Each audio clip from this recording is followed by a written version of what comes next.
Hey guys, today I'm going to be doing my out-of-box review for the HG Gundam The Origin MSD Gundam Local Type North American Type. So this is the black Gundam Local Type, and as you'll notice right off the bat, a couple things. One thing is that it's not actually really black. If you saw the unboxing, it's really more of just a very dark brown, and there's a couple parts which are, it's kind of two-tone dark brown.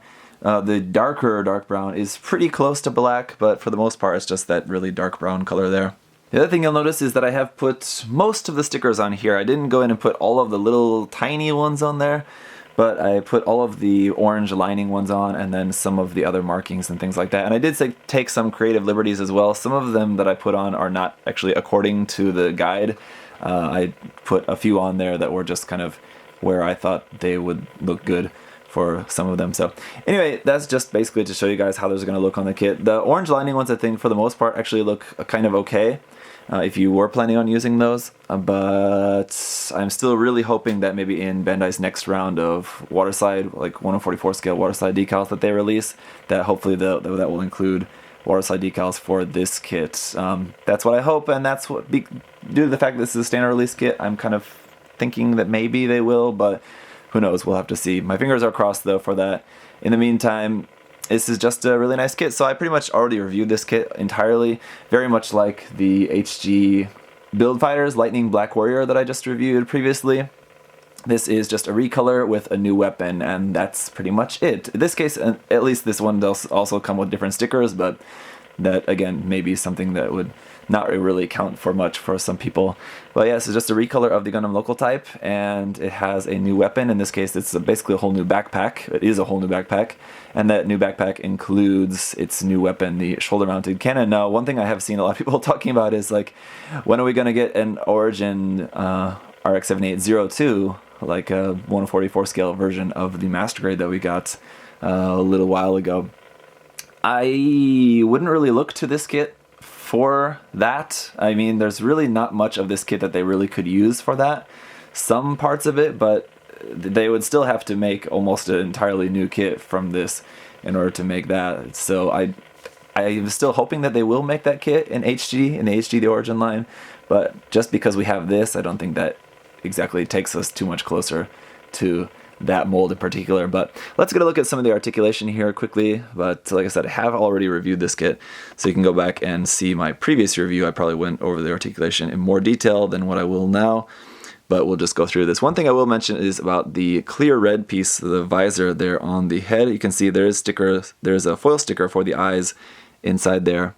There's also a little red sticker for the tiny little camera on the front of the head, tiny little camera on the back of the head, also in red. And then the tiny little yellow V there on the crotch, which sort of fits over there. That is a raised detail, so you will be able to paint that separately if you want. But that sticker doesn't really do a great job of holding that on there. One thing I found a little bit strange and unfortunate though is that it doesn't include little green stickers for the cameras, the two cameras there on the cannon, and the little camera here on the rifle as well. Now this rifle has come with other HG The Origin kits, and none of the kits have included a sticker for that, unfortunately, but it would have been nice at least if we would have had stickers here for the cameras on the cannon for whoever might want to use those. But this is a case where if you have like another kit that had stickers for cameras and then you have some like leftover sticker like next to that was also green, you could cut your own little sticker for that very easily. Those are really, really tiny, so you wouldn't need much to work with. Anyway, that clear red piece for the visor, yeah, I broke mine, so you can barely see it though. It's on this side. The little tiny bit of it off to the side here, which is actually inside the head, is actually broken off. So luckily, you can't really notice that at all. Probably what I'll end up doing though is just taking that off and not using it. I like the look of the kit, I think probably just as well without that red piece. So while I could just paint it up and then actually use that red piece and probably no one would ever know, I'll probably just take it out anyway. One thing about the original Local Type, which I think will probably still be true for this kit as well, is that this little red jewel there on the front of the forehead comes off really, really easily, so just be careful with that. It's a really tiny piece. If you're the kind of person who doesn't really like real grades because they have really, really tiny pieces, this kit also has very, very tiny pieces in it, so just keep that in mind. Also should note that the V-fin did originally have safety flags on there, but I've cut those and sanded those down. Anyway, head articulation up to there, down to there, waist rotation side to side. You can get a nice stomach crunch in here, like that, and then if you kind of pull it up off the polycap a little bit, you can get that even farther forward like so, and back, forward, and back, side to side a little bit here. The shoulder has a swinging polycap joint which will swing up. You can bring the arm up to there, but forward and back, not all that much. You're just limited by whatever you can get out of that polycap ball joint. The shoulder armor itself can move independently from the arm, and from there just regular rotation here at the top of the arm, double joint in the elbow, and just wrist on a ball joint. I will say I really like the light tan color that they use for like the joints and hands and the stomach section here. Really nice colors that this kit is molded in. The front skirts come molded together, but you can snip those in the middle for individual articulation. Side skirts can't move up and down too much, and then of course the back skirt is completely stationary. While we're here, we can check out the backpack. The 2 thruster bells here on the side don't move at all, those are fixed, but the 3 ones here in the center, those are just on ball joints, so those can move around, and they will move around all over the place, so you constantly have to check to make sure that those are lined up for your posing. The beam saber slot here on the top can actually be removed. So if you had 2 of this kit, you could mount 2 cannons on here because that's not specific to the left or the right. You also have a second one of these beam saber holder pieces, so if you didn't want to have the cannon mounted on the backpack, you can put this on in place and just have 2 beam saber handles there like a normal kind of RX-782 Gundam. In the waist, the hip joint can be swung forward for more articulation there, rotation at the top. You can bring that leg only up to about there, so you actually can't really get the leg all that high, but you do have a nice full double bend there in the knee. And then ankle side to side, forward nice and far, back pretty good, forward and back. Full detail underneath the feet, so no hollow spaces to worry about there.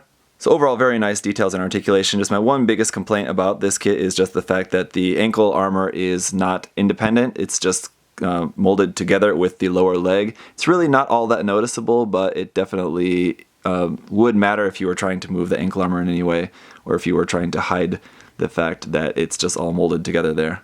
In terms of seam lines on the kit, really all you're going to have is just one there separating the front and back half of the head, here on the cannon, here on some parts of the machine gun, and then here at the back of the leg, which I think you could, this lower half of the back of the calf, you could maybe just keep that as a panel line or just wipe that out as a seam line. I think you would be fine with just wiping that out. It wouldn't really be too hard to get rid of that seam. As for accessories, you've already seen the machine gun, but I'll just show that to you here briefly once again. We have a trigger finger hand for that. That is our only other hand option for this, so it's just 2 holding hands and 1 trigger finger. Secondary handle folds forward, and the stock folds back like so. We do also have our shield, which is the same as with the local type, so nothing new here. You can rotate the connection part up, and then fold this part down to make a little kickstand there so the shield can just stand on its own. If you didn't notice, here on the arm we have 2 more beam saber handles attached here, so that makes a total of 3 you get with this kit, 1 on the backpack and 2 on the arm. But you only have 2 beam saber effect parts. But considering that it only has 2 hands to hold them, really not that big of a deal, I guess, unless you wanted to have these 2 mounted on here and then this one held in the hand, then you would need 1 more beam saber effect part. But to mount the shield onto the arm, we're going to have to take those off. Another thing is that while this looks very much like the HGUC gym ground type shield that we got early in the year, this doesn't have the function of being able to fold out and be used as like a forward protruding like melee weapon, so this connection is just solid on there. You can see it looks like it has that folding mechanism in there, but that's just detail molded in. So this just plugs onto the arm, nice and simple, like that, and there you go. Other things here are connection parts for the backpack. So if you take off the cannon on the back, you can plug in this connection piece, and then you can actually mount the machine gun onto the backpack for storage. That's going to end up looking like that, obviously without the hand on the top. Or you can use this other connection piece to mount the shield onto the backpack, so that will just connect onto here like that, and then you can just carry that on his back if you are so inclined. And speaking of backpacks, among the few extra parts that we do have with this kit left over are the 3 parts necessary to make the original Gundam Local Type backpack. So if you wanted to use that with this kit, you could use that, or just keep this and give it to a different kit, or use it for some other scrap parts, or whatever. It's worth noting though that this backpack doesn't have any connections on the side for plugging anything in. If you wanted to plug in the beam saber holders or the cannon or something like that, I think you very easily could. All you got to do is just drill a hole in there and pop it in, but as it is, you won't be able to put anything onto this. Now with this kit, of course, you're going to basically have the same dilemma that you had with the HD Build Fighters Lightning Black Warrior, is that if you already have the original kit, in this case the regular Gundam Local Type, is it really worth buying the new one now that it's just in a different color and it has just a few new parts to it? I would say if you like the kit, then yeah, it's totally worth buying another one. I think it's a really nice kit, so even if I were just buying a second of the original Local Type, which is the exact same kit, I would totally buy a second one of it if I wanted, because it's a really fun kit, I think. If I wasn't going to be painting it or anything, then maybe not. But if I am going to be painting it, then why not have a second one and paint it in different colors or something like that. It's a kit that I think I said maybe in the review at that time that I would probably end up buying another one at some point anyway. And here we are. Granted, I didn't buy this kit, and this would be a good time to shout out to USA Gundam Store and say thank you to them for sending me this so that I didn't have to buy it, but thank you to them. And if you guys do want to pick this up, you can pick that up from their store. Use that coupon code ZakuAurelius10, save yourself 10%. The price is something else I will talk about this kit. We'll come back to that. But aside from the fact that this is just a really nice kit, the new parts that you do get with this kit are nice as well. So if you have the original and you liked it, and you like the look of those new parts, then I would say go ahead and buy the new one and just enjoy the kit again and enjoy it with a few more new parts added to it. But basically, it's as with anything, if it's worth it to buy or not, it's totally up to you. I think if you like the way it looks and you're willing to pay the asking price for it, then it should be worth it to you. If you think you're not really into the looks or you think it's overpriced for what it is, then it's not worth it to you, in which case, don't buy it. Honestly, whether this kit is worth buying is completely subjective, and I can just tell you my opinion of it, and I think that it's a nice kit, and I think it's worth it, but ultimately it's going to be totally up to you, and that's fine. As far as negatives of the kit, there's really not a whole lot I can say. In terms of just the construction and details, everything on the kit itself, I think is really good, so you won't really be too disappointed with anything on that. I guess really the only details that I think would be considered negative is just the fact that it is just basically a recolor, which is a few new parts. Really, probably could have been a P-Bandai kit, and it's really kind of odd that it wasn't a P-Bandai kit. I'm sure a lot of people are happy. I mean, anything that gets a normal release instead of a P-Bandai, we should really be happy about, but it is just kind of strange that something like the Waterproof Gundam, which had a lot more new parts to it, was P-Bandai, while this is just basically a color swap with a new weapon. That's pretty much exactly what P-Bandai kits usually are and really should be, but for whatever reason, this was a normal release. You can't really complain about that. It's just a little bit weird. The other thing is just the price. Like with the original Local Type, this is 2,000 yen. I think that is definitely a little bit high for this kit, considering that it's basically the same kit in terms of what you're getting in the box as like the HGUC Ground Type GM. There's a good amount of weapons in there and just like a really nice basic like humanoid Gundam type mobile suit there. So I definitely think this kit could have been 1,600 or 1,800 yen.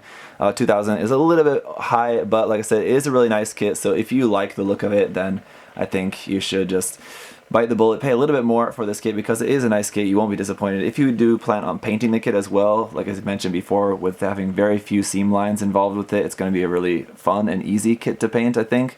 Not a whole lot of extra prep work involved with that, which is always nice. Just makes the whole process a little bit more quick and fun, I think.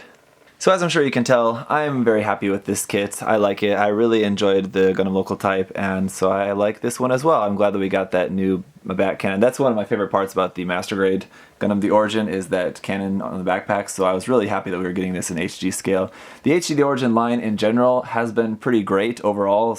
They're pretty much all really fantastic kits, so this is no exception. If you've been building some of the other kits in the line, then I'm sure you know that these are really fun to build. And if you haven't been, I would definitely recommend checking at least one of them out, whether you get this one or the regular Local Type or one of the other Xeon mobile suits. It would be nice if they would make a few more on the EFF or the EFSF side, because there really haven't been too many in proportion. There's a lot more Xeon mobile suits in the line so far, but I'm still enjoying them all immensely, so thank you guys so much for watching. As always, leave any other questions or comments, all of that down below. Again, thank you to USA Gundam Store. The link to their site is also down below in the description, so check them out there and buy some stuff. And that's going to do it for this video. Hope you guys are having a good one. See you guys next time. Bye-bye. Hey! Thanks for watching, guys. Remember, if you want to check the kit out for yourself, you can head over to USA Gundam Store. Use that coupon code ZakuAurelius10. Save yourself 10%. Thanks for watching, guys. See you next time. Bye-bye.